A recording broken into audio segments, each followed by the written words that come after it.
Kisah Rasulullah dan hadiah anggur dari lelaki miskin. Nabi Muhammad Shallallahu Alaihi Wasallam adalah sosok panutan dan teladan dalam segala hal. Allah Ta'ala memuji beliau karena akhlak dan adabnya yang begitu agung. Wa innaka la'ala khuluqin azim, dan sesungguhnya engkau, Muhammad, benar-benar berbudi pekerti yang agung. Begitulah Allah mengabadikannya dalam surah Al-Qalam ayat 4.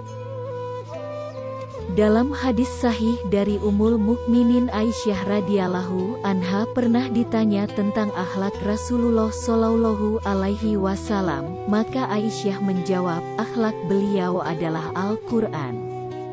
Berikut kisah Rasulullah mengajarkan akhlak mulia di hadapan sahabat. Suatu hari datanglah seorang lelaki miskin dari desa membawa semangkuk penuh buah anggur yang hendak dihadiahkan kepada Nabi Muhammad Shallallahu Alaihi Wasallam. Lelaki miskin ini begitu bersemangat memberikan hadiah untuk Rasulullah.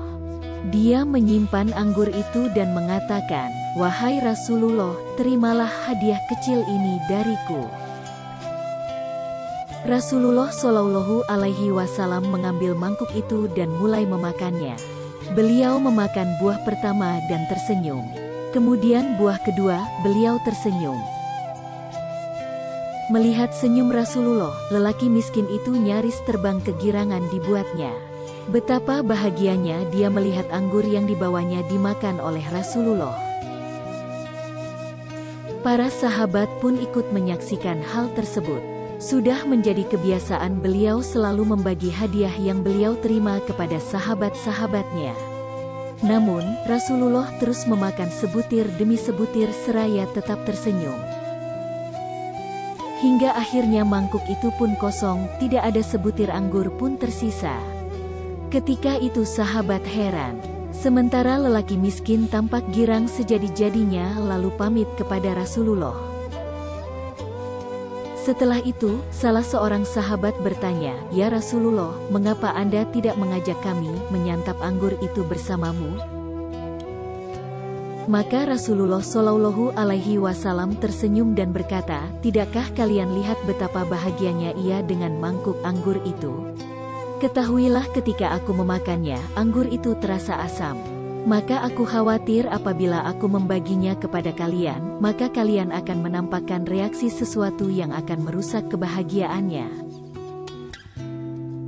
Subhanallah, begitulah kemuliaan akhlak Rasulullah yang membuat para sahabat takjub. Sekilas terlihat hanya peristiwa biasa, namun kisah ini mengandung hikmah dan pelajaran berharga.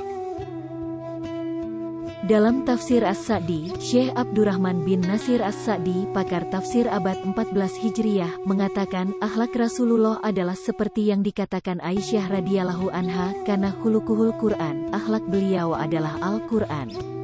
Beliau melakukan apa yang disebutkan dalam Al-Quran seperti pada ayat-ayat berikut.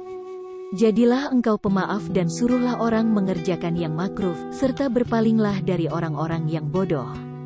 Al-A'raf ayat 199. Allah Ta'ala juga menggambarkan Rasulullah dalam Al-Quran, "Sungguh telah datang kepadamu seorang Rasul dari kaummu sendiri.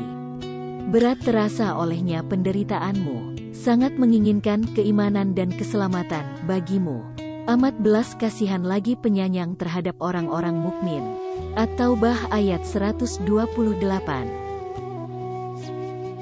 Oleh karena itu, beliau memiliki akhlak paling sempurna dan paling agung, di mana tidak ada satupun akhlak mulia kecuali beliau menduduki peringkat tertinggi.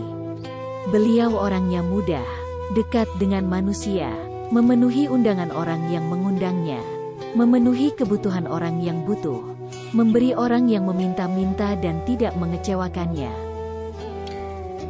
Apabila para sahabatnya menginginkan suatu perkara dari beliau, maka beliau menyetujui mereka serta mengikuti mereka jika tidak ada larangannya. Jika ingin melakukan suatu langkah, maka beliau mengajak para sahabatnya bermusyawarah. Beliau menerima orang yang berbuat ihsan dan memaafkan orang yang bersalah. Tidaklah ada orang yang duduk dengan beliau kecuali bersikap dengan sikap yang sebaik-baiknya untuk beliau. Beliau tidak pernah bermuka masam, tidak keras ucapannya, tidak menyembunyikan kegembiraannya, menjaga lisannya dari ucapan yang tidak berguna, tidak membalas orang yang bertindak kasar terhadap diri beliau. Beliau tidak marah jika diri beliau disakiti, tetapi marah jika syariat Allah Ta'ala dilanggar.